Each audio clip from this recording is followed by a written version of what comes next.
Fear and falsehood and fairy tales. So the brilliant crippled heap of human intellect, the renowned physicist known as Stephen Hawking, said today that the concepts of heaven or an afterlife are nothing more than fairy tales believed in by people who are afraid of the dark and afraid of death. Of course, I also think that these people are afraid of enlightenment and afraid of life as well.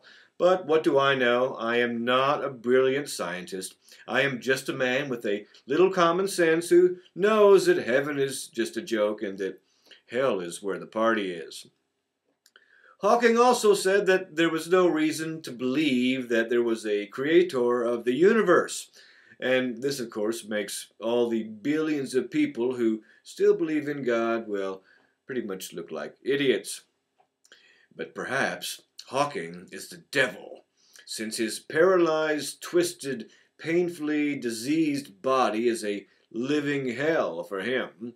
Or perhaps his wheelchair is a symbol of pain and suffering, like the cross that Jesus died on.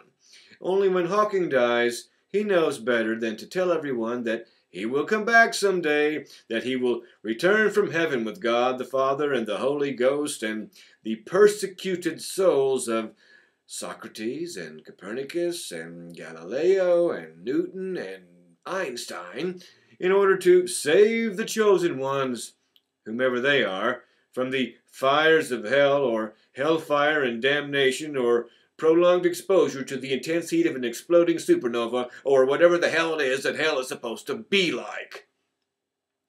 Anyway, for all those of you who still believe in all the fairy tales about God and the devil and heaven and hell and the afterlife or the after death or whatever the hell it is you think it is, all I can say is that a paralyzed body may be a living hell for some, but a paralyzed mind is even worse. And you could all forget about the afterlife until you actually get a life. One that doesn't blind you all with fear and falsehood and fairy tales.